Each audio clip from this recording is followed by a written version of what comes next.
Good afternoon, everybody, and thank you once again for joining us on the African Reform Movements channel, where we discuss everything African Reformation with an emphasis on Ghana.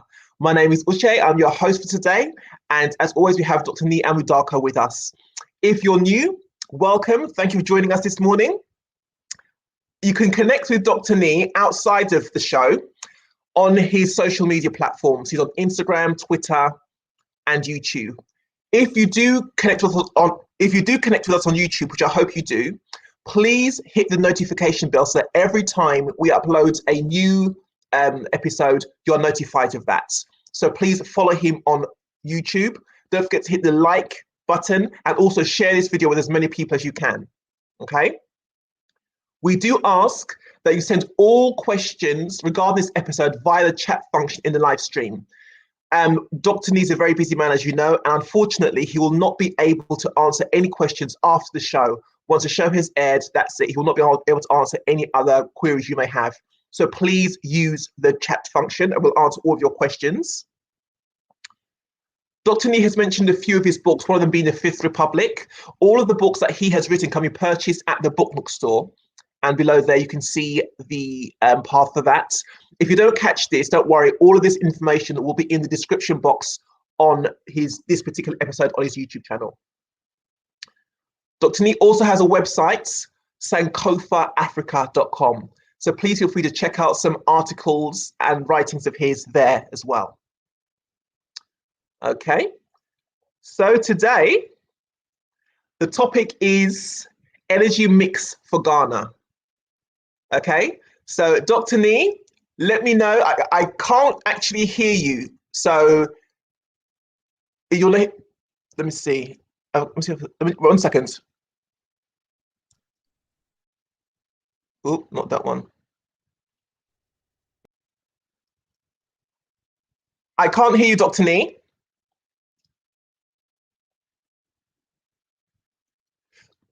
Could you close the application you're not going to use and then keep open the one that you are going to use?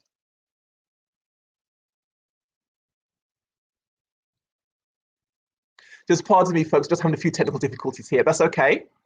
Right, let me see this one. I can hear you perfectly now, yeah. I can hear you. Okay, good. Great. Okay, so good morning. Well, it's good evening for you, but it's good morning. Yeah, good that's afternoon, right. It's about 10 o'clock here. Yeah, that's right.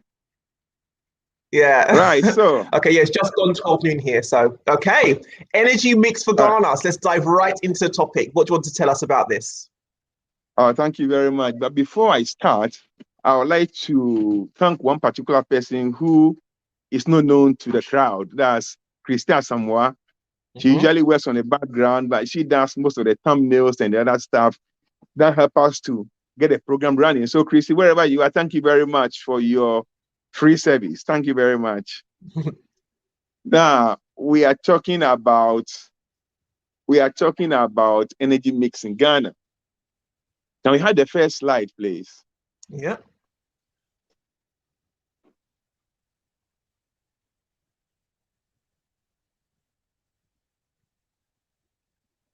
Oops, not that one. Right. I know that raging in Ghana now is the LBGT conundrum, but we'll not talk about that. We'll talk about energy mix. At the moment, Ghana has got an installed capacity of energy 4,100 megawatts. That's of all the power installations. When you put all of them together, it comes to 4,100 megawatts, 40% of which is renewable and 60% fossil fuel.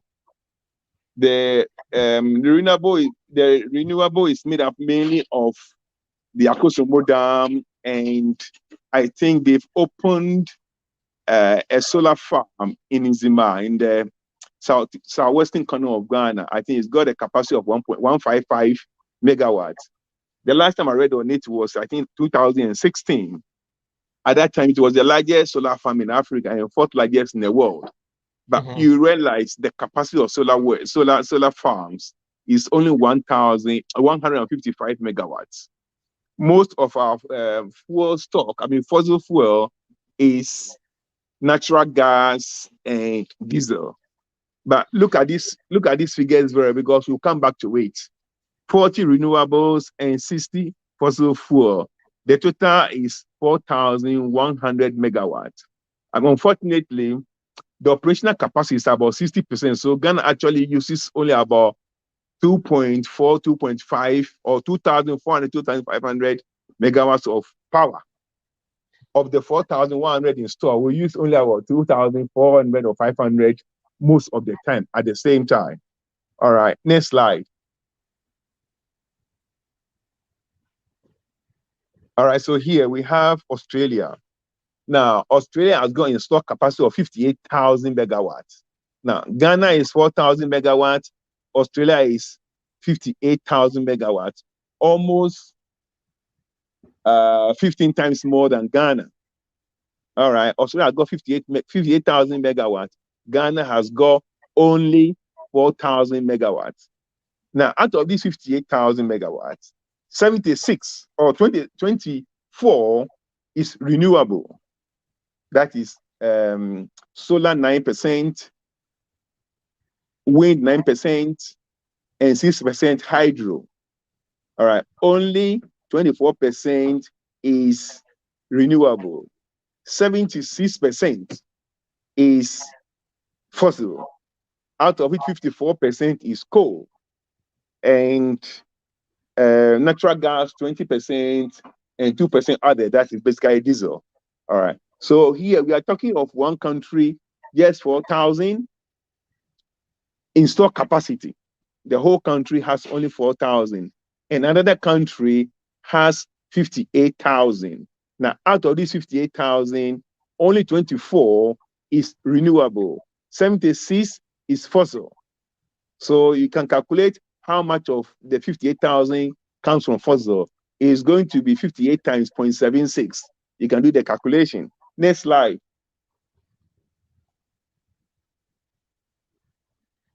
South Africa. So now I'm using South Africa and Australia because these are the two countries I know very well outside Ghana.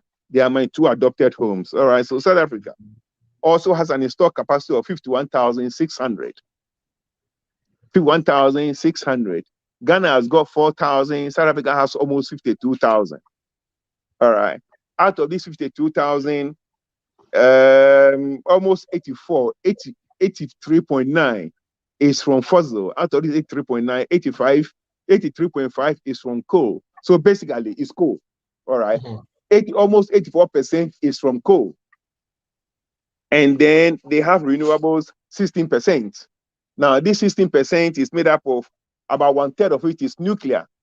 And then the rest, hydro, wind, and solar, they make up, 10.9%, about 2/3. So about 1/3 is nuclear, and about 2/3 is the other renewables, solar, hydro, and wind.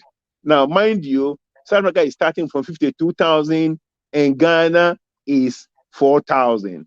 Now, when you decide to multiply the 52,000 or 51.6 by the 84, it gives you 43.3. So 43.3 megawatts of installed capacity in South Africa is from fossil, is from coal. 43.3. Now, their aim is to reduce this by 50% to 21.7 or something in 30 years' time.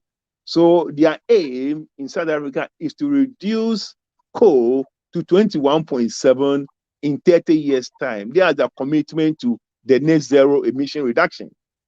So mark this figure very well. 21.7. They want to reduce the 43.3 to 21.7.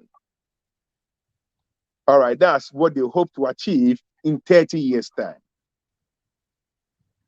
At this stage, Ghana's fossil is only 2.4. Ghana fossil is only 2.4, 2,400 megawatts. South Africa is 43.3, and they hope to reduce it to 21.3. So Ghana has got a long way to go to catch up to South Africa's desired desired coal output. Next slide, please. All right.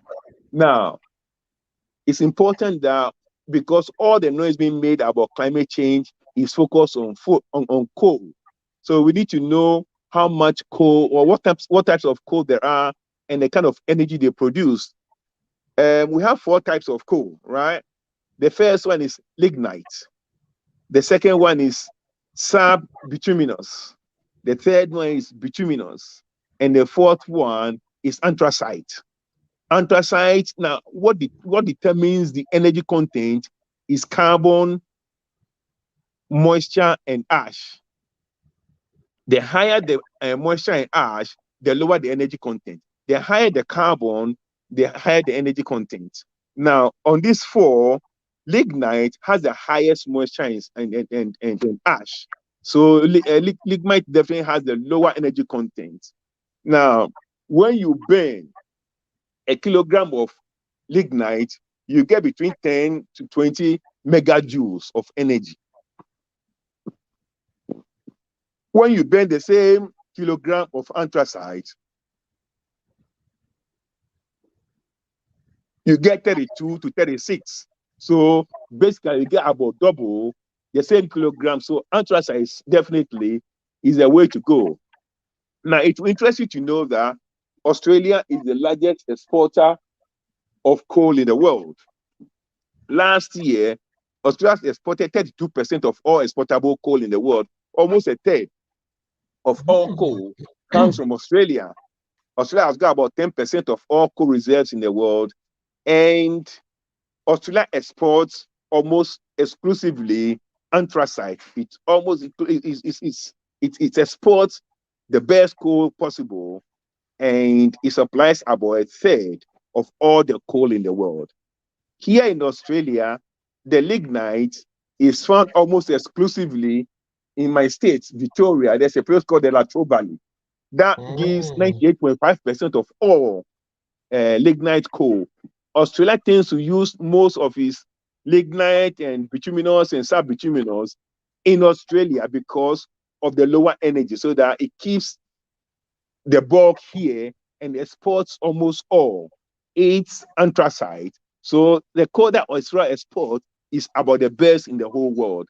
When you go to the US has only 1% of its coal being anthracite and 48% being the bituminous type.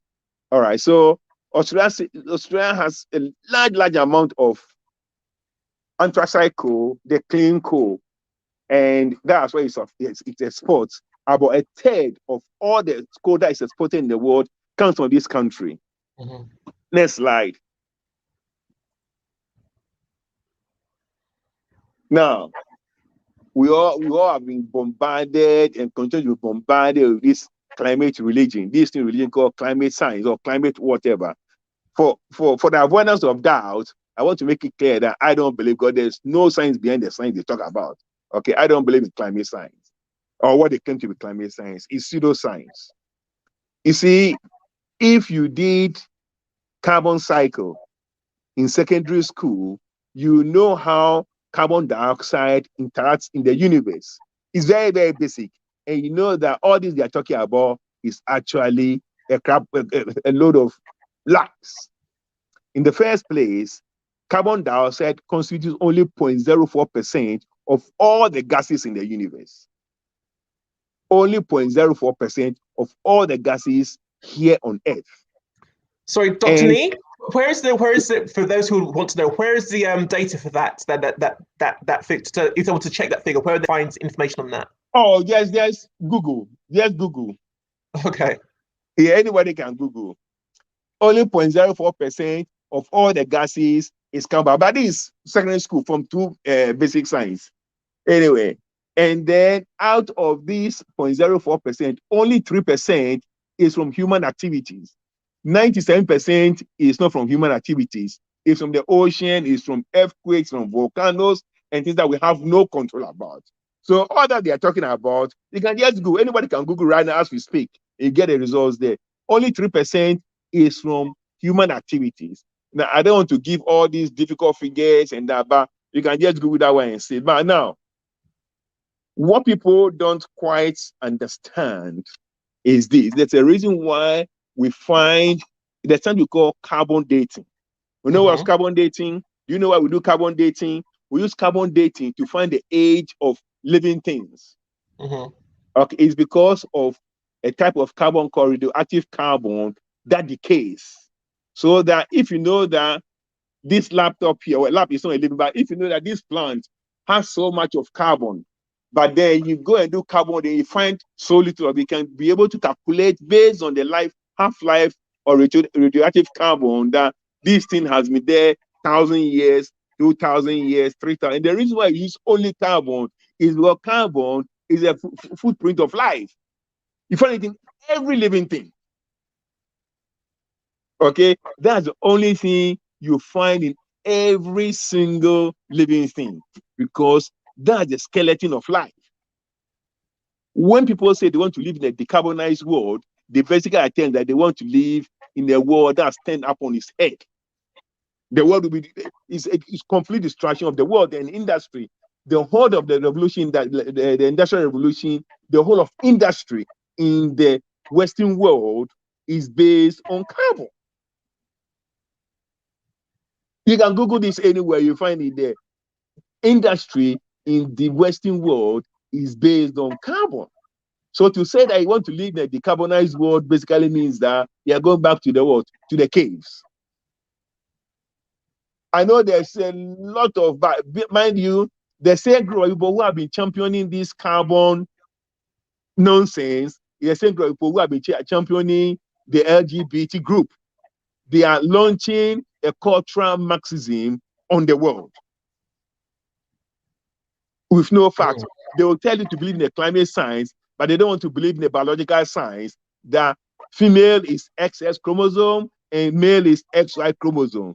Undisputable fact, they will not tell. They will tell you it's not 100%. It's not correct, but disputable fact, they will tell you it's true, and that's what Isaiah said in Isaiah 5:20 says that, "Woe unto you for those who call good evil and call evil good, those who call sweet bitter and bitter sweet." That's the world in which we are living now. You cannot speak the truth, otherwise you'll be thrown and cancelled.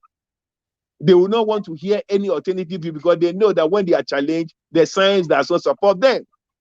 So I don't want anybody to get any fuzzy idea. I don't believe in that. Okay, I believe in a world that is that's created itself, for those who believe it created itself, or the world that is created by God. Either way, we human beings did not create coal. We didn't create coal. We only burn the coal. So I just want to ask a question that might seem to be deviating slightly, but I'm not sure. So with all of the whole thing about climate change and everything that's happening with regards to the adverse weather that's happening completely, there's no adverse weather. You see, you don't use weather when you're talking about climate. Weather is different. Weather is day to day, week to week changes in the atmosphere. Climate is for a long period of time. Okay, so there is no evidence so far that over the past 10 years anything has changed. As a matter of fact, over the past 10 years, you realize that things have become cooler. Weather is not the same as climate. Weather changing here in Melbourne, the weather can change 4 times a day. You can have hot weather, then it rains, then it freezes. That's what you call weather. Okay, so if somebody comes to you and lies to you that this weather change, this 1 year bushfire here means that the climate has changed, it's a lie. Because in 2019, we had massive bushfires here. 2020 was cooler. And we are going to it again. We are supposed to be in mid-spring, and it's even still cold, as if we are in winter in Melbourne. But isn't that a sign that something has shifted somewhere? No. It's been happening since Adam. It's been happening since I came to Australia 21 years ago. It's been happening to and fro all over the world. You had the coldest winter. You're going to have the coldest winter in Europe this time. But then I think the question is like, I think the question becomes, why is it the coldest? Why is it not just as cold as it's been all years before? What is it? What No, is it they're that's saying happening that that makes it the they're coldest? saying that the temperature is going to increase. They say global warming. So if it's Yeah. global warming, it cannot be cold. If the globe is warming, it cannot be colder. That's the point. The whole noise is that the world is, and not one single thing from Al Gore to Prince Charles to wherever that they have played in the past 20 years, not one single thing has happened. Oh no, the ice where in Antarctic will melt, and this now the ice is grown bigger. I'm telling you that there is no science. This world, they say that, you know what? They're saying that the anthracite coal in Australia has been around for 300 million years. Now, if it is true that this universe has existed for 300 million years, I'm telling you that this universe knows how to take care of itself. Only 3% of all the carbon in the world, in the universe, or in the world, is from human activity. And it's not human activity that human creating anything. The coal is there already. Either it was created by God or it was created by random evolution. We don't know where it came from, but we did not create, we just use it. We didn't create it. It's not human activity. Everything is there for us to use by the creator, either evolution or whatever, or by God. But when we came here, it was there already. We are not creating any problem. They just a decarbonized world to destroy world. They want to turn the world on its head because they know that the skeleton of life is carbon. That's why we do carbon dating. Only carbon dating. Okay. You destroy carbon. Now, you let this slide. Okay. All right. Energy security for Ghana, for any sensible world, any sensible country in the world, energy security is hinged on 4 things.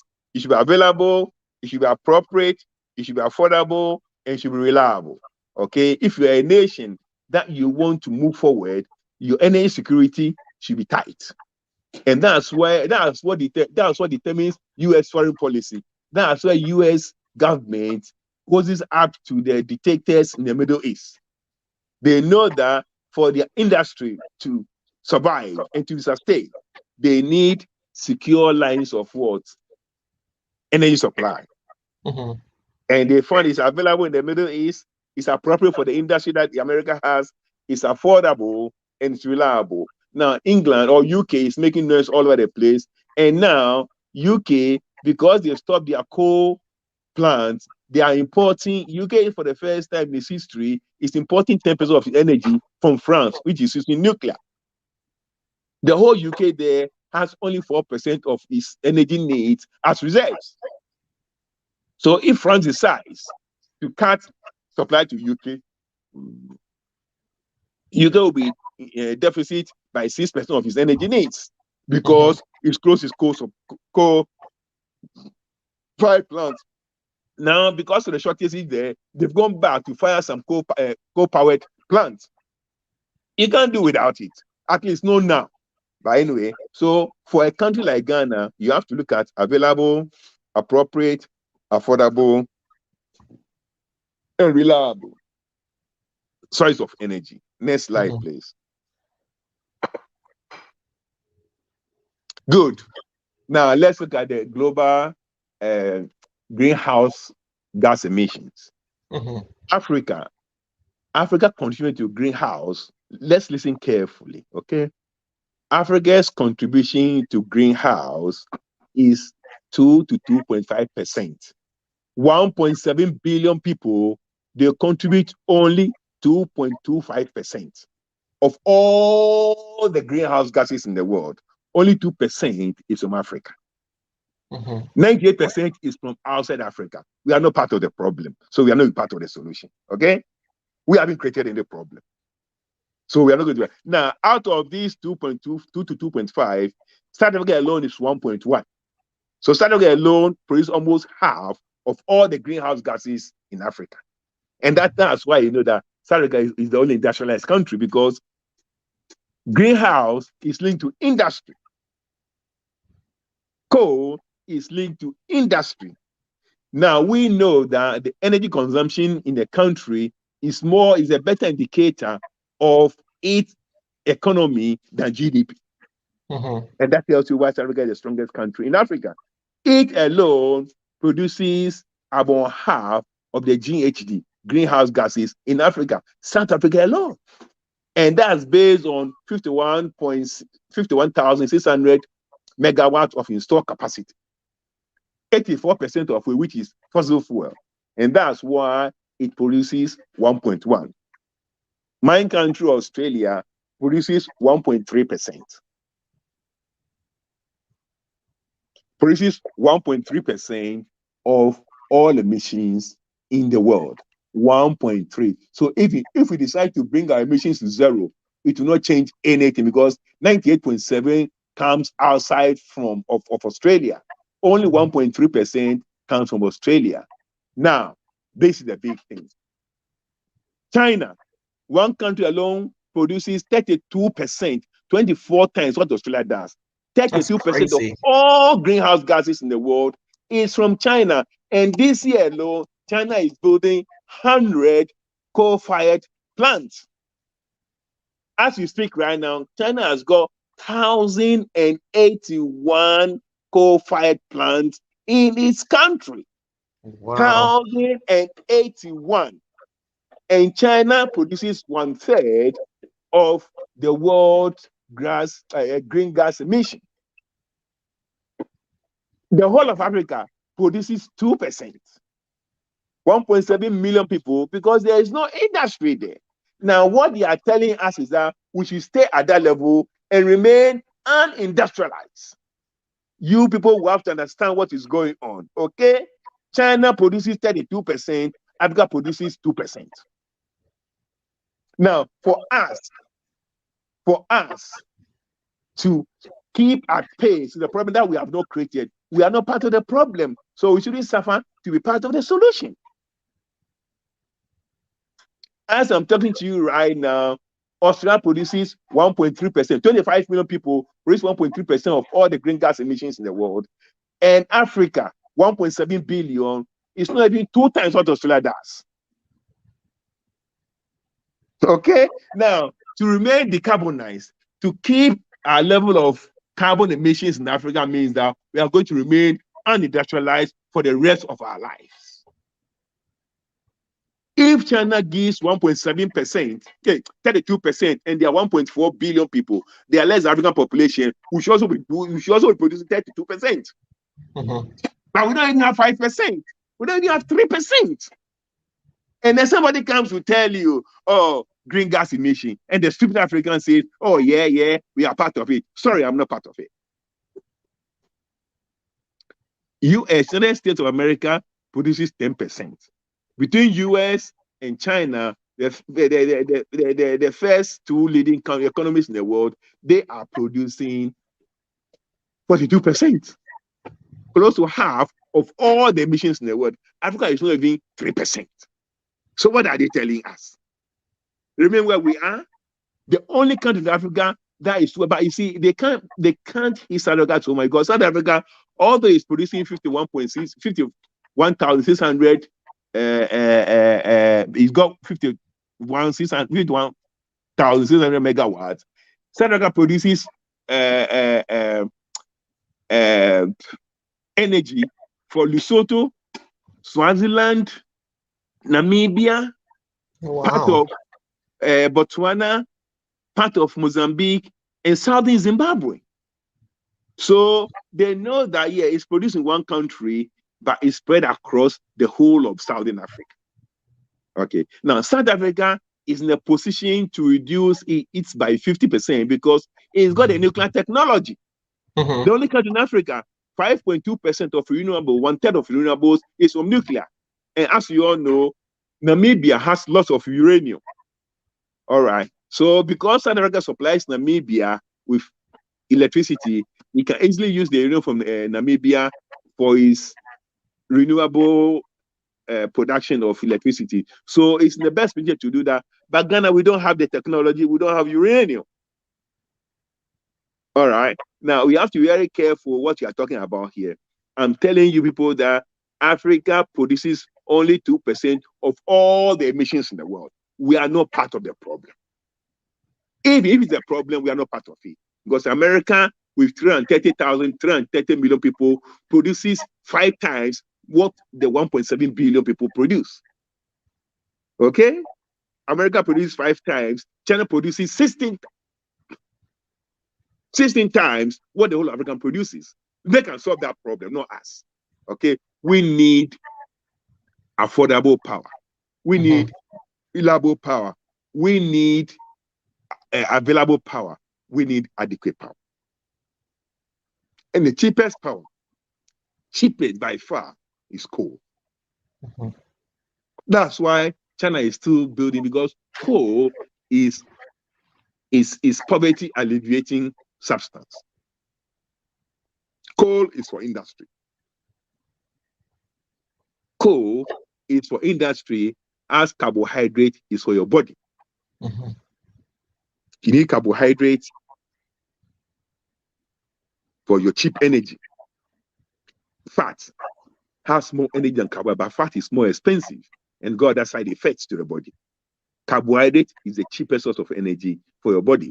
Protein is about it. Protein also but protein is far more expensive as source of energy to the body, and that's why carbohydrate forms the basic structure or the basic basis of food anywhere in the world, because it's cheap. And coal is for industry as carbohydrate is for the body. You can't do without that. The whole of industrial revolution in the West was based on coal. Now they've gotten to where they can get to. They've developed everything they want to develop. And I'm talking about the decarbonized as well. So the Africa that doesn't have the industry, that cannot have the industry without coal to stay where it is. You have to understand the lie. Okay, next slide. Okay, this is the last slide. Oh, is that so? All right. So what's the game? I'm looking at Ghana achieving installed energy of 30,000 megawatts. 30,000 megawatts. And the 30,000 megawatts, where is it going to come from? 60% fossil. Now, I told you to mark the figures for South Africa. South Africa aims to reduce its carbon by 50% to 21.7 in 30 years' time.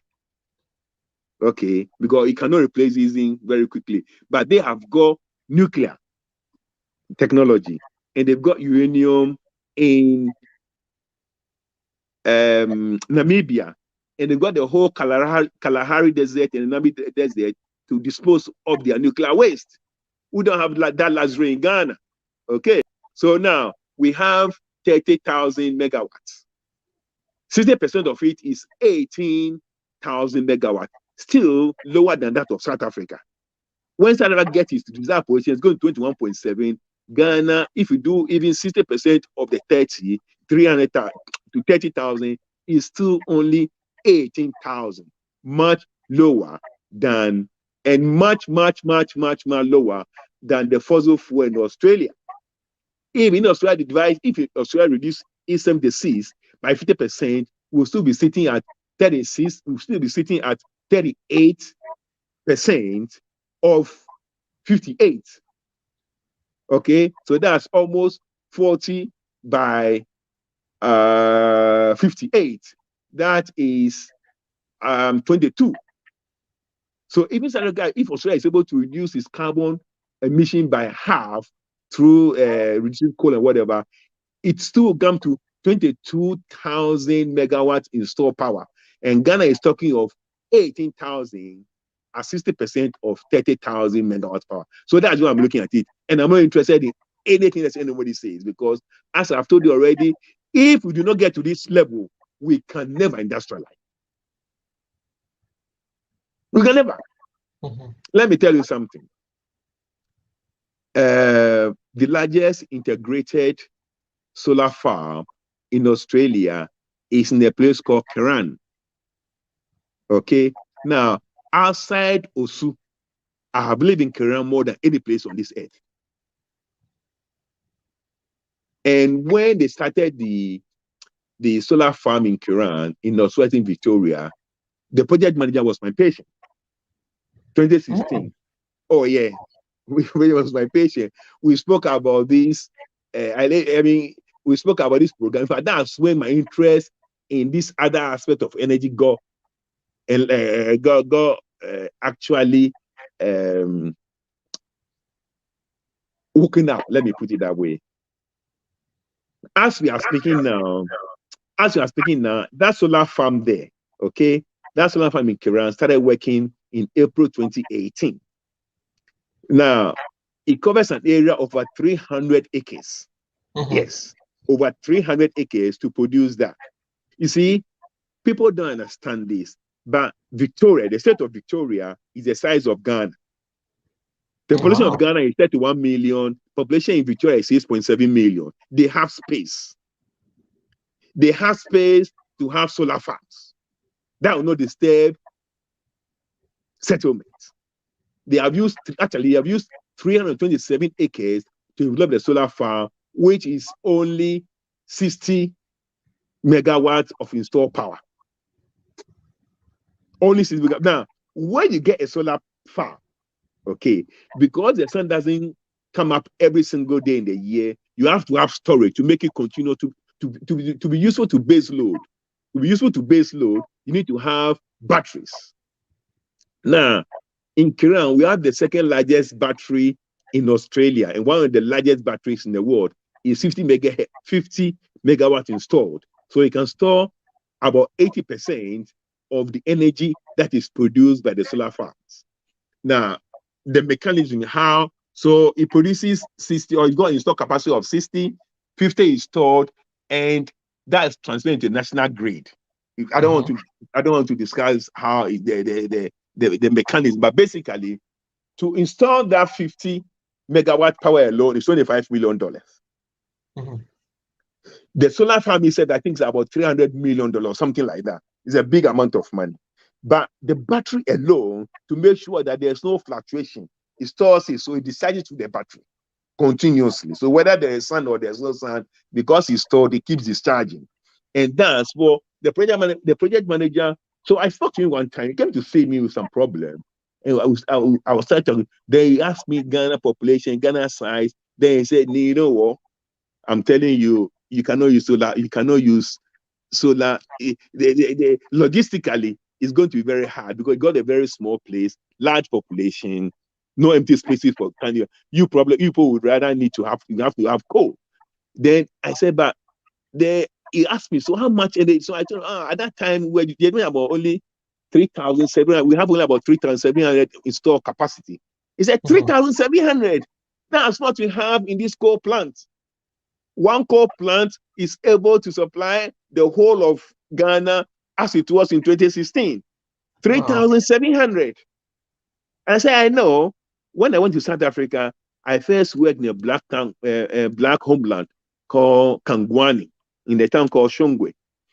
About 20 minutes drive from Shongwe is the place we call Secunda. Now, Secunda has one of the largest coal plants in South Africa and in the world, 3,600 installed capacity. That was the capacity of the whole Ghana in 2016. One coal plant. Wow. So Ghana, logistically, especially, if we can have one coal plant that can give us 3,600, then we know that we don't need 100 solar farms to give us the same power. And now these solar farms, they all become 50 years or 20 or 30 years. You got to remove all the panels. Where are we going to dispose of them? So logistically, you can have it here and there, but Ghana will need to have 60% of its energy from fossil, which is actually just 18,000 megawatts in solar power if we're operating at 30,000 solar power, which is nothing compared to what we're having in Australia today and what's happening in South Africa today. So, brothers and sisters, for Africa to move to about 15 to 20% of global emission, we cannot do it through solar panels and all those jokes. We need full-on coal or nuclear. We don't have the nuclear capability. We don't have uranium. I don't know how much it costs, but the cheapest, abundant cheapest is coal. South Africa has 80% of all the coal in Africa. We can get it from South Africa or get a best coal, anthracite, from Australia, my other country, Umanyaba. Thank you so much, Dr. Nii, for that. I must admit, some of these figures are a bit beyond me, but I'm sure those who are watching who understand will be able to be tracking with you. So let me go to some of the comments now. Okay. Let's see. Right, Shika says here, Ghana is woefully underpowered in terms of electricity sources. Yeah, you see, because we play too much politics with Akosombo. Akosombo is just 1,000 megawatts of installed power. It's just 1,000. It's nothing.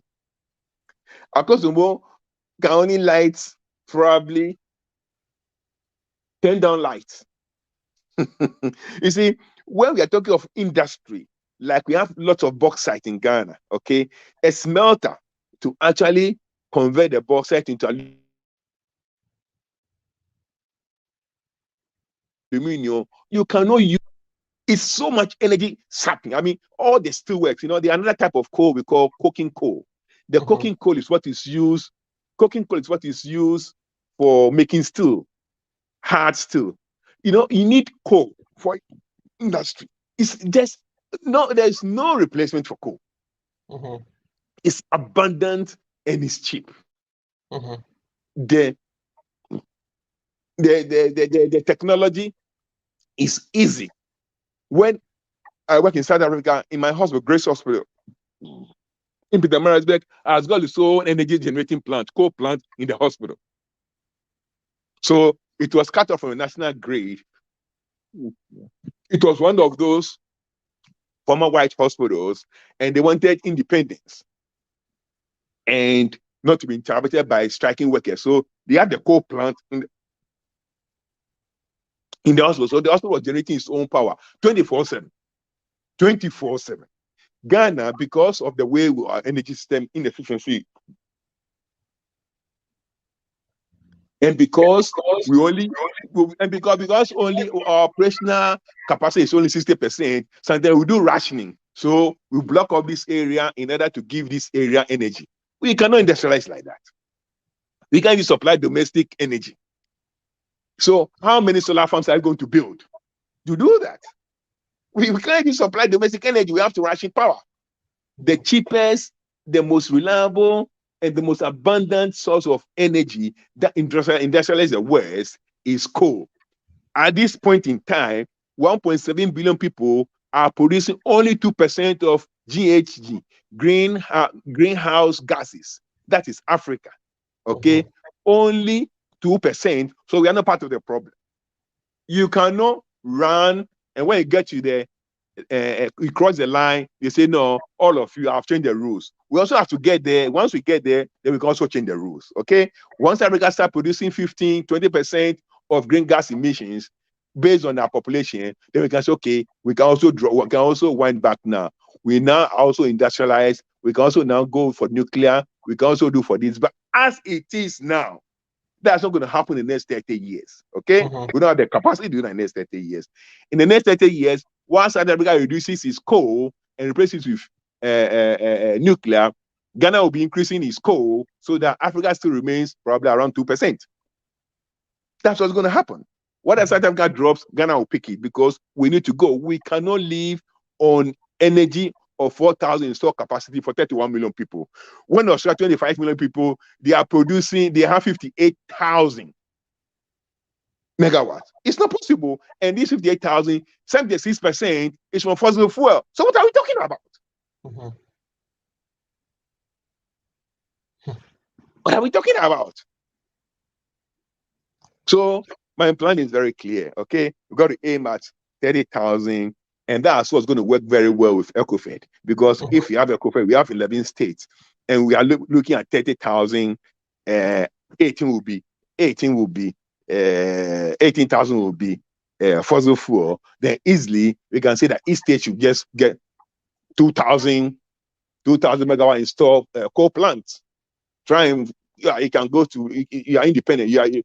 Because one of the key work of a state, one of the key 6 core areas is power and water. Okay, so each state will be responsible for its own power generation empower everything. You're going to go and sign a contract with a South African company to come and do it for you, or you want to go and sign with an Australian company to come and do it for you. Go. We just want minimum 2,000 megawatts. Cool. So the states can go, and each state can go to this company. So we can have 5 coal plants being designed and being installed at the same time. We can move from, because they are independent contract, we can move from no coal to 18,000 megawatt coal in 4 years. And we supply energy to Burkina Faso, Ivory Coast, Togo, like South Africa is doing to Lesotho and Swaziland and the rest. It's as simple as that. We got to move.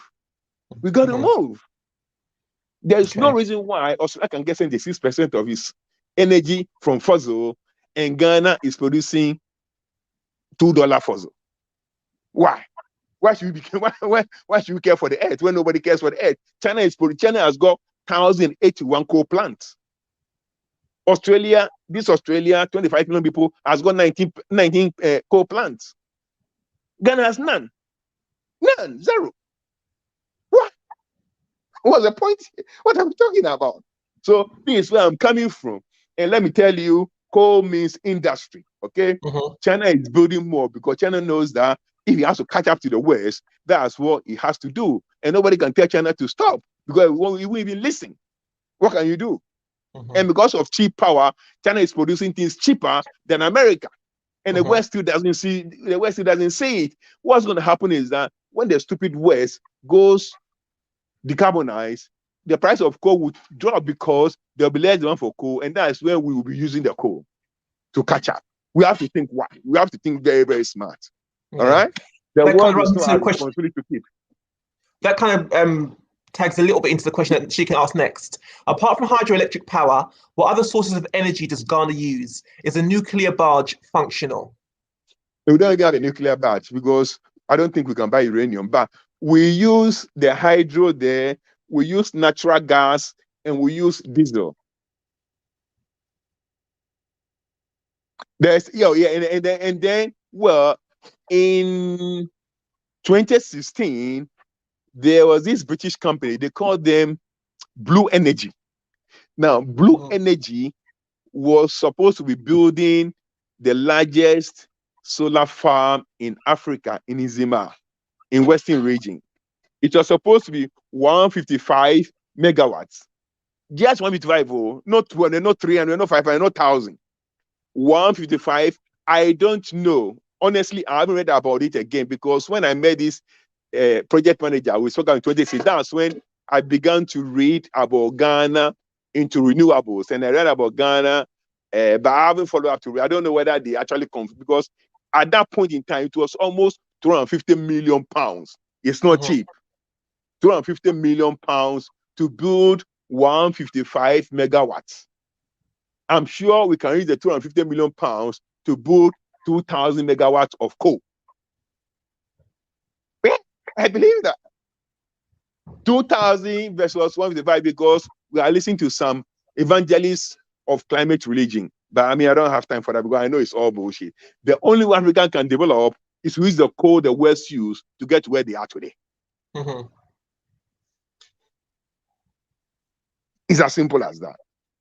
Ghana will need the whole land, the size of Ghana, to use solar farms to provide 30,000 megawatts of power. You need the whole. We have to probably colonize Togo and clear everybody there and use the place to do that. We can't. We don't have the space. So yes, Ghana, yeah. So nuclear isn't the way to go for Ghana, then? Is that what you're saying? It's not the way to go? The truth of the matter is that we don't have the technology, and you have to understand that energy is a matter of security. Okay, you are not going to entrust your energy supply to foreigners. We don't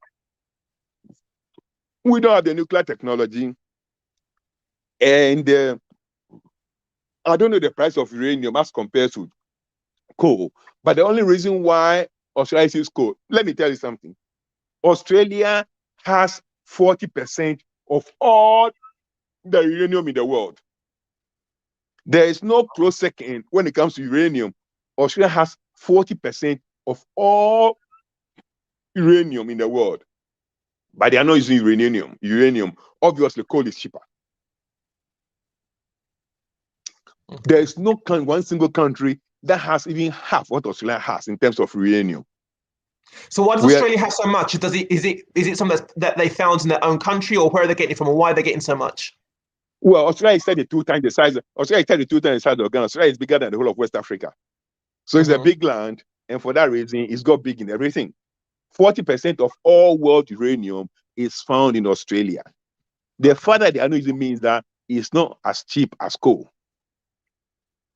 Well, that's one of the reasons. Because if it's cheaper than coal, by another reason, but the technology. And again, in Ghana, we haven't found ways of even disposing of our human excreta. So I don't know what they're going to do with the. I don't know how we're going to deal with the coal. What do you call that? The nuclear waste. You know, it's a very small country with a lot of people everywhere. In South Africa, they have the Kalahari Desert there. Nobody lives there. They can dispose of the nuclear waste there. And if you go to Namibia, they have the Namib Desert too in Namibia. They can dispose of it there. But in Ghana, that space is occupied, basically. So we have to think about the technology, the cost, and the disposal of the nuclear waste. Those things are things that make it very hard for me to accept nuclear as a form of energy to Ghana. Obviously, if you also become very, very wealthy after using coal in 30 years' time, and you can afford, then we can change. Like Australia is not thinking of going to nuclear to make up for the coal that it has to reduce. But they have the technology, they have the money, and they have the land to store the waste. But I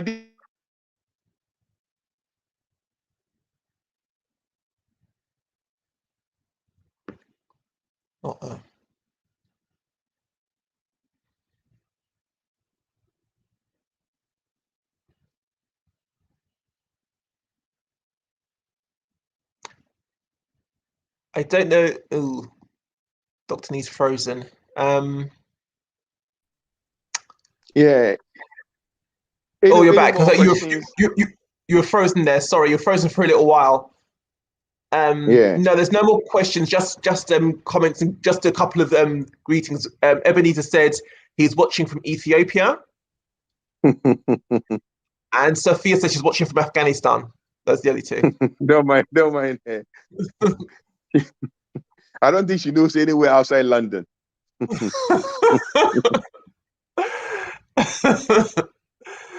Okay, so that's everything, Dr. Nii. That's everything. No more questions. Well, once again, thank you for that. It's good to see that you've. I mean, I know these. You know this. Obviously, you've done this, all your research, but just to see that you've really thought into every single element and aspect of what Ghana needs is quite amazing. Yeah. Just the level of thought and detail gone into every single element of what Ghana needs with energy, education, sports, all of it. And we're very fortunate to have you been able to share your knowledge. So I'm going to really ask everybody who's watching, please make sure you share this video, share it to people, particularly Ghanaian people, who this will affect if they're in the country. Share let this them video know, with them. let them know that we are not part of the problem. Okay, Africa is not part of the group, the GHG, the greenhouse gas emission. We are not part. We only contribute 2%. Population of 1.7 billion. We only contribute 2%. Those who have created it should solve it. Okay. Now we are going to rise to come to around 15 to 20% of global emission. At that point in time, we'll be controlling 50 to 20% of global GDP. At that time, we also have enough money that we can also start doing what they are doing today. But for now, for the next 30 years, they should all go and sleep. Okay. They should all go and go to the toilet, and go to bed. We are not interested. I'm not interested at all. Okay. And on that note, I encourage everybody, don't forget to connect with Dr. Nii on his social media. Don't forget to let your friends know about this channel, and we will see you again next week. Okay, thank you for watching, and thank you for those who commented. Enjoy your day. Bye-bye. Bye.